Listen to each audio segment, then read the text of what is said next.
نحمدہ ونصلی علی رسولہ الکریم اما بعد بسم اللہ الرحمن الرحیم ایاک نعبد و ایاک نستعین۔ السلام علیکم ناظرین، آج جو ہمارا ٹاپک ہے، آج میں سول کوڈ سے ہٹ کے جو ہے نا تھوڑا سا جانے لگا ہوں۔ آج فیملی کوڈ کے جو ہے نا وہ ہم اس کا انٹروڈکشن اور اس کا جو ہے نا اس میں کیا کیا کچھ ہم کر سکتے ہیں اور کیا کیا ہوتا ہے فیملی کوڈس میں، اور فیملی کوڈ کا پروسیجر کیا ہے اور کس طریقے سے فیملی کوڈ جو ہے نا وہ ڈیل کرتی ہے، یہ سارا کچھ آپ آج دیکھیں گے۔ جتنا بھی ٹائم ہو سکا تو اس میں آپ برداشت کیجئے گا مجھے، تو اللہ تعالیٰ آپ کو جزا دے گا اور انشاءاللہ آپ کو اچھی انفارمیشن جو ہے نا وہ ملے گی۔ تو آج شروع کرتے ہیں ہم ٹاپک کو۔ تھوڑا سا میں پہلے آپ لوگوں سے ایک ریکویسٹ کرنی چاہتا ہوں کہ جس وقت آپ کوئی کویشچن کرتے ہیں واٹس ایپ پہ، تو پلیز اس کو جو ہے نا وہ ڈیٹیل میں آڈیو میسیج مجھے بھیجا کریں، تاکہ مجھے سمجھ آئے ایک کوئی کہ پرابلم کیا ہے، تو پھر اس کے بعد اور وہ پرابلم جو ہے نا کس سٹیج پہ ہے اور کیسے شروع ہوئی، تو وہ ساری چیزیں اگر مجھے پتہ چلیں گی تو پھر میں اس کا پراپر رپلائی کر سکتا ہوں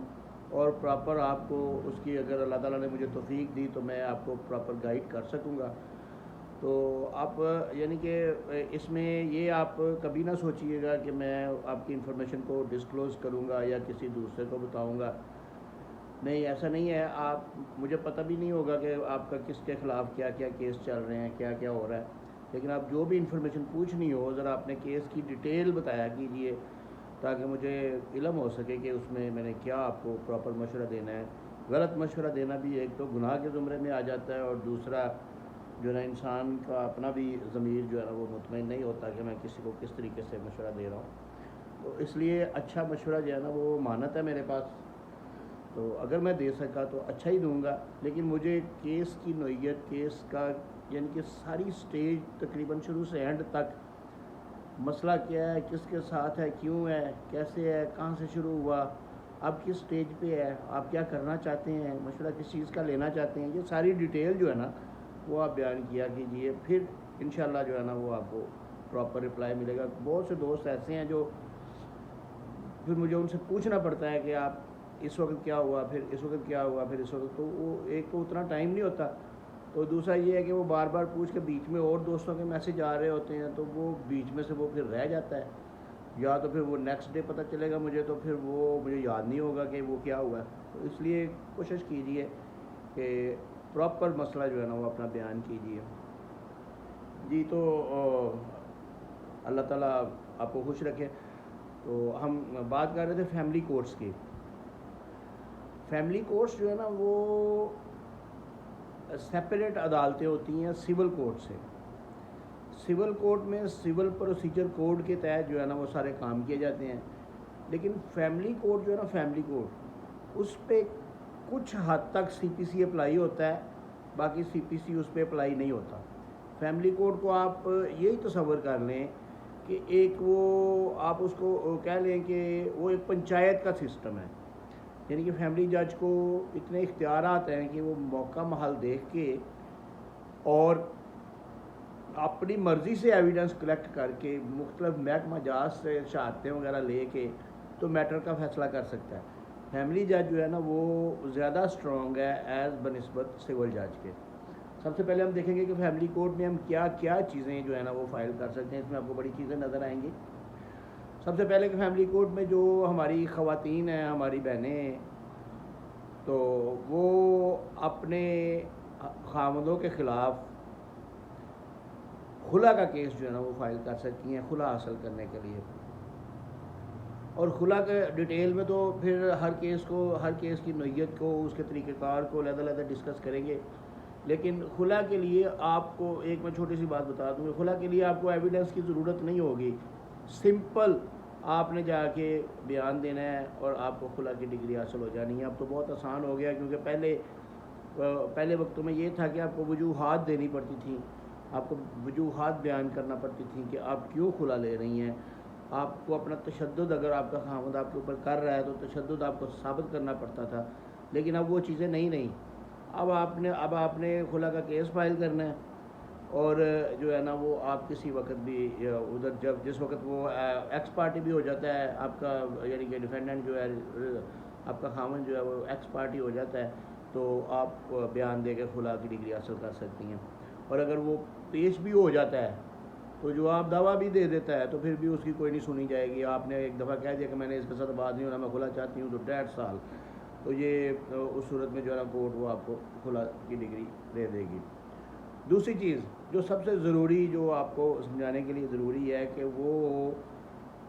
جو خواتین ہیں نا وہ کسی بھی جگہ پہ کیس فائل کر سکتی ہیں، صرف انہوں نے یہ بتانا ہے، کیونکہ قانون جو ہے نا وہ فیملی کورٹ ایکٹ جو ہے نا وہ یہ کہتا ہے کہ جس جگہ پہ عورت ریزائڈ کر رہی ہے، عورت رہ رہی ہے، وہاں پہ وہ کیس فائل کر سکتی ہے۔ اب کسی نے جا کے دیکھنا نہیں ہے کہ آپ رہ رہی ہیں یا نہیں رہ رہی، کوشش تو کریں کہ جھوٹ کی بنیاد پہ کوئی کام نہ کریں، اللہ تعالیٰ ہدایت دے ہم سب کو، لیکن جو قانون میں ایک لوپ ہول ہے میں اس کی بات کر رہا ہوں۔ قانون کے اندر جو ایک یعنی کہ خانہ خالی ہے قانون کا، جیسے ہمارے دماغوں کا خالی ہے، ایسے قانون کا بھی ایک خانہ خالی ہے، کہ عورت کسی بھی شہر میں جا کے صرف اس نے یہ لکھنا ہے کہ میں یہاں فلاں جگہ پہ رہ رہی ہوں، ادھر کیس فائل کر سکتی ہے۔ اب ایک فیملی جو ہے نا وہ سیالکوٹ میں رہ رہی ہے اگر، تو وہ عورت جا کے چیچا وطنی میں جا کے وہ کیس فائل کر دے گی، تو خاوند کدھر جائے گا؟ وہ ایکس پارٹی ڈگری لے کے کھلا لے کے ادھر ہی یونین کونسل میں جو ہے نا وہ سرٹیفکیٹ جاری کروا لے گا ادھر ہی جا کے۔ تو یہ چیز جو ہے نا یہ فیملی کورٹ ایکٹ میں ایک بڑی واضح ہونی چاہیے کہ جس جگہ پہ عورت ریزائڈ کر رہی ہے، عورت رہ رہی ہے، وہ اپنی مرضی سے وہاں پہ کیس فائل کر سکتی ہے۔ اس کے علاوہ کون کون سے کیس فائل کیے جا سکتے ہیں؟ پہلا تو خلا کا تھا، دوسرا یہ ہے کہ مینٹیننس کا، یعنی کہ خرچہ نان و نفقہ، یہ بھی عورت جو ہے نا اپنے خاوند کے خلاف خرچہ نان و نفقہ کا کیس جو ہے نا وہ بھی فیملی کورٹ میں فائل کرے گی۔ اس کے علاوہ سامان جہیز وغیرہ کوئی اگر عورت کا جو خاوند کے گھر میں موجود ہے جو باقی رہ گیا ہے تو اس کی بابت بھی کیس جو ہے نا وہ فیملی کورٹ میں فائل کیا جائے گا۔ اس کے علاوہ عورت کے اگر کوئی تحائف وغیرہ کوئی اس کے خامد نے اس کو دیے تھے ڈیورنگ میٹریمونیل پیریڈ، یعنی کہ شادی شدہ زندگی کے دوران اگر خامد نے بیوی کو کچھ تحائف دیے تھے، لیکن جس وقت وہ لڑائی ہوئی تو بیوی گھر چھوڑ کے چلی گئی یا خامد نے اس کو نکال دیا، تو وہ تحائف جو ہے نا وہ بیوی کی ملکیت ہوتے ہیں، وہ اس کا کیس بھی فیملی کورٹ میں کر کے اپنے تحائف وہاں سے واپس لے سکتی ہے، کیونکہ جو ایک دفعہ تحفہ جو گفٹ خامد نے بیوی کو دے دیا وہ واپس لینے کا مجاز نہیں ہے، یہ قوانین ہے۔ اس کے علاوہ لیکن کچھ چیزیں ایسی ہوتی ہیں جس میں یہ واپس کرنے کے آرڈرز بھی ہو جاتے ہیں، کیونکہ فیملی کورٹ ایک پنچایت ہے، اس لیے اس میں جو ہے نا یہ کچھ جج حضرات جو ہے نا وہ اس چیز کو سمجھتے ہیں کہ اگر عورت حقوق زن عشوری یعنی کہ آباد نہیں ہوتی، جان بوجھ کے چھوڑ کے چلی گئی ہے، بغیر وجہ کے چلی گئی ہے، یعنی کہ وہ اس اکڑ میں ہے کہ میں عورت ہوں اور مجھے قانون نے اتنے رائٹس نہیں ہیں اس لیے میں آباد نہیں ہوں گی، تو پھر کورٹ آرڈر کر سکتی ہے کہ آپ اس کے جتنے بھی گفٹس ہیں، جتنے تحائف ہیں، جو بھی حق مہر بھی ہے، ایون کہ حق مہر بھی اس کا جو ہے نا وہ واپس کرو تم اگر اس کے ساتھ نہیں رہنا چاہتی، اور تمہیں خرچہ بھی نہیں ملے گا۔ تو یہ چیزیں جو ہے نا یہ with the passage of time یہ کورٹ کے اندر جو ہے نا یہ معاملات ہوتے ہیں۔ اچھا، اس کے علاوہ جو خواتین ہیں وہ اپنے بچوں کا نان و نفقہ وہ بھی فیملی کورٹ میں اپلائی کریں گی۔ اس کے علاوہ اپنے بچوں کی جو گارڈین شپ ہے، گارڈین شپ اور کسٹڈی، یہ دو علیحدہ کیس ہوتے ہیں، گارڈین شپ اور کسٹڈی۔ گارڈین شپ ایک تو گارڈین شپ سرٹیفکیٹ ہوتا ہے کہ یعنی کہ کورٹ آپ کو گارڈین مقرر کر دیتی ہے بچوں کا، اب کورٹ کے ذریعے آپ گارڈین مقرر ہوئے ہیں، آپ کا دوسرا جو پارٹنر ہے وہ آپ سے بچے چھین نہیں سکتا، لے نہیں سکتا انٹل کہ وہ اسی گارڈین کورٹ میں جا کے اس گارڈین شپ کو چیلنج کرے۔ تو دوسرا ایک کسٹڈی ہوتی ہے، کسٹڈی جو ہے نا وہ section 25 guardian and ward act کے تحت فائل کی جاتی ہے، وہ بھی فیملی کورٹ میں فائل کی جاتی ہے، اور اس میں جو ہے نا وہ کورٹ جو ہے نا کسٹڈی ڈیسائیڈ کرتی ہے کہ وہ ایک فریق کے پاس رہے گی، اس میں وہ اب ہم اس میں سیپریٹ دیکھیں گے کہ کسٹڈی کے معاملات میں کیا کیا دیکھا جاتا ہے، کس طریقے سے پروو کیا جاتا ہے، اور کس طریقے سے کسٹڈی حاصل کی جاتی ہے، کیا کیا کیس لاز ہیں اس میں، وہ سارا کچھ سیپریٹ دیکھیں گے۔ انشاءاللہ میں آپ کو نیکسٹ ویڈیوز میں فیملی کورٹس کے متعلق بہت زیادہ کیس لاز آپ کو بتاؤں گا، اور اس میں مینٹیننس کے بھی ہوں گے، اس میں خلا کے بھی ہوں گے، اس میں جو ہے نا وہ اس کے طریقہ کار بھی سارے ہوں گے، اس میں جو گارڈین شپ کے بھی ہوں گے. تو اس کے بعد وہ آ جاتا ہے فیملی کورٹ میں کہ ایک آپ جو ہے نا خاوند جو ہے نا، خاوند جو ہسبینڈ ہے وہ حقوق زن شوئی کا کیس فیملی کورٹ میں فائل کر سکتا ہے. اس کا مطلب یہ ہے کہ وہ کورٹ کو یہ کہہ رہا ہوتا ہے کہ یہ عورت جو ہے نا یہ مجھے چھوڑ کے چلی گئی ہے، یہ میرے ساتھ رہ نہیں رہی جان بوجھ کے، میں اس کی ہر بات مانتا ہوں، میں نے اس کو خوش رکھنے کی بہت کوشش کی ہے لیکن یہ میری بات نہیں مان رہی، اور یہ اس کو آرڈر کیا جائے کہ یہ جو ہے نا یہ میرے گھر آ کے آباد ہو. تو اس صورت میں اگر ڈگری بھی ہو جائے تو وہ عورتیں جو ہے نا وہ کورٹ اس کو زبردستی پکڑ کے تو بھیج نہیں سکتی. تو لیکن یہ ہے کہ وہ اس میں کورٹ کوئی اس کی پراپرٹی وغیرہ اٹیچ کر سکتی ہے اگر اس کے پاس کوئی ہے، یا وہ اس کو آرڈر کر سکتی ہے کہ اس کا جو ہے نا وہ حق واپس کرو. یعنی اس طریقے سے چھوٹے چھوٹے جو ہے نا پینل آرڈرز ہوتے ہیں، یہ اس کو بھی ڈسکس کریں گے انشاءاللہ. اس کے علاوہ خاوند اگر کوئی زیورات وغیرہ خاوند کے کوئی بیوی لے گئی ہے، یا اس کا کوئی پرائز بانڈ اٹھا کے لے گئی ہے، یا کوئی کیش اس کی الماری سے اٹھا کے لے گئی ہے تو وہ واپسی کے لیے کلیم کرنا چاہتا ہے. تو اب سے پہلے یہ تھا کہ وہ سول کورٹ میں خاوند کو جانا پڑتا تھا، اس کے لیے کورٹ فیس بھی لگانی پڑتی تھی. لیکن اب ایک کیس لا موجود ہے جس کے تحت یہ ہے کہ یہ خاوند کا جو میٹر ہے، خاوند کا یہ جو اس طریقے کا کہ وہ واپسی کو چیزیں چاہتا ہے، دلا پانے کا جو دعویٰ ہے وہ فیملی کورٹ میں ہی کیا جائے گا اور اس پہ کورٹ فیس نہیں لگائی جائے گی. اسی طرح فیملی کورٹ کی جورسڈکشن میں ایک بڑا یعنی کہ زبردست قسم کا جو ہے نا وہ کیس آپ فائل کر سکتے ہیں کہ اگر آپ نے اپنی پراپرٹی اپنی بیوی کو گفٹ کرنی ہے، تو ایک تو اس کی شکل یہ ہے کہ آپ اس کو ہبا کریں اور اس کو رجسٹرڈ کروائیں. اس کے اوپر آپ کا کافی پیسہ لگے گا کیونکہ اس کی فیسیں بہت زیادہ ہوں گی، اسٹامپ ڈیوٹی ہوگی، اس کا ایڈوانس ٹیکس، گین ٹیکس، وہ سارا کچھ آپ کو پے کرنا پڑے گا. ایڈوانس ٹیکس پے کرنا پڑے گا، گین ٹیکس نہیں پے کرنا پڑے گا، لیکن یہ ہے کہ وہ آپ کو رجسٹرڈ کروانا پڑے گا. دوسرا طریقہ یہ ہے کہ آپ ایک دستاویز حق مہر وہ تحریر کریں، اس کے اندر اس کو جو ہے نا، کیونکہ ایک کیس لاز موجود ہیں کہ آپ حق مہر کو جو ہے نا وہ ایکسٹینڈ بھی کر سکتے ہیں، بڑھا بھی سکتے ہیں، اور اس میں اگر آپ وہ پراپرٹی لکھ دیتے ہیں اور اس کے بعد فیملی کورٹ سے اس کی ڈیکلیریشن لے لیتے ہیں، ڈگری لے لیتے ہیں، تو وہ وداؤٹ اینی منی، ایک پیسہ لگائے بغیر وہ آپ اس کے نام ٹرانسفر کر سکتے ہیں. اس کا انتقال بھی ہوگا، اس کا سارا کچھ ہوگا، وہ اس کے نام ٹرانسفر ہو جائے گی. تو یہ ایک ایسا سوٹ ہے، ایسا دعویٰ ہے جو آپ فیملی کورٹ میں کر سکتے ہیں. بہت کم بھائیوں کو پتہ ہوگا، لیکن یہ ہے کہ یہ علم ہونا چاہیے کہ ہم نے اگر کوئی اپنی خاوند نے اگر اپنی بیوی کے نام کوئی پراپرٹی یا کوئی ایسی چیز ٹرانسفر کرنی ہے تو اس کو فیملی کورٹ کے تھرو ٹرانسفر کروایا جائے تاکہ اس میں اس کے پیسے بالکل بھی جو ہے نا وہ نہ لگیں، اس کا خرچہ نہ ہو اور پراپرٹی ٹرانسفر ہو جائے. اس کے علاوہ جو فیملی کورٹ کی جورسڈکشن میں اب ایک اور چیز جو مجسٹریٹ کے اختیارات بھی فیملی کورٹ کو دے دیے گئے ہیں کہ جس وقت وہ کوئی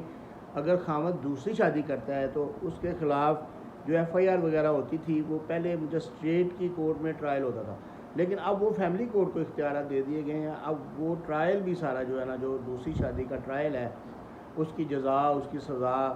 وہ سارا جو ہے نا وہ فیملی کورٹ کو دے دیا گیا ہے. فیملی کورٹ کے پاس اختیارات ہیں، اس کی بابت بھی فیملی کورٹ میں رجوع کیا جا سکتا ہے. اور اس کے علاوہ اگر کوئی جو تشدد وغیرہ کے جو واقعات ہیں جو میاں بیوی کے درمیان ہوتے ہیں، جو وائلنس، ڈومیسٹک وائلنس جس کو بولتے ہیں، وہ اگر وہ ہو رہا ہے تو اس کی بابت بھی جو ہے نا وہ فیملی کورٹ کے پاس میجسٹریل اختیارات جو ہے نا وہ موجود ہیں، اور آپ فیملی کورٹ میں جو ہے نا وہ اس کی بابت جو ہے نا وہ آپ دے سکتے ہیں. آپ اس میں جو ہے نا وہ اپلیکیشن فائل کر سکتے ہیں، اور وہ اس کے لیے جو ہے نا وہ سزا جزا جو بھی ہے وہ فیملی کورٹ ڈیسائیڈ کرے گی اس کو کتنا جرمانہ ہونا. اس کے علاوہ فیملی کورٹ میں کوئی بھی فیملی کورٹ کی کوئی بھی ڈگری ہے، کسی بھی قسم کی ڈگری ہے یا کسی بھی قسم کا آرڈر ہے، تو اس کی ایگزیکیوشن یعنی کہ اجرا اس کا وہ اسی فیملی کورٹ میں ہی ہوگا. وہ فیملی کورٹ ہی کرے گی، وہ بھلے خود کرے یا فیملی کورٹ کسی دوسری کورٹ کو وہ بھیج دے، سینئر فیملی جج جو ہے وہ کسی دوسری کورٹ کو بھیج دے، کیونکہ اب جو ہے نا اس وقت وہ ڈسٹرکٹ لیول پہ یہ سینئر سول جج، سینئر فیملی جج ایک جو ہے نا وہ اپوائنٹ کر دیے گئے ہیں، جو کہ فیملی ڈویژن ہی علیحدہ کر دیا گیا ہے، سول میٹر سے فیملی ڈویژن علیحدہ کر دیا گیا ہے۔ تو اس طریقے سے آپ کو میں نے آج جو ہے نا وہ یہی بتانا تھا کہ فیملی کورٹ میں ہم کون سے دعویٰ جات کس طریقے سے کس وقت جو ہے نا وہ کر سکتے ہیں، تو اور ان کا اب ان کو ڈیٹیل میں جو ہے نا وہ ایک ایک کر کے آگے ڈسکس کریں گے کہ کس دعویٰ میں کیا کرنا چاہیے اور اس میں کس طریقے سے ریلیف حاصل کرنا چاہیے، شہادتیں کس طرح کروانی چاہیے،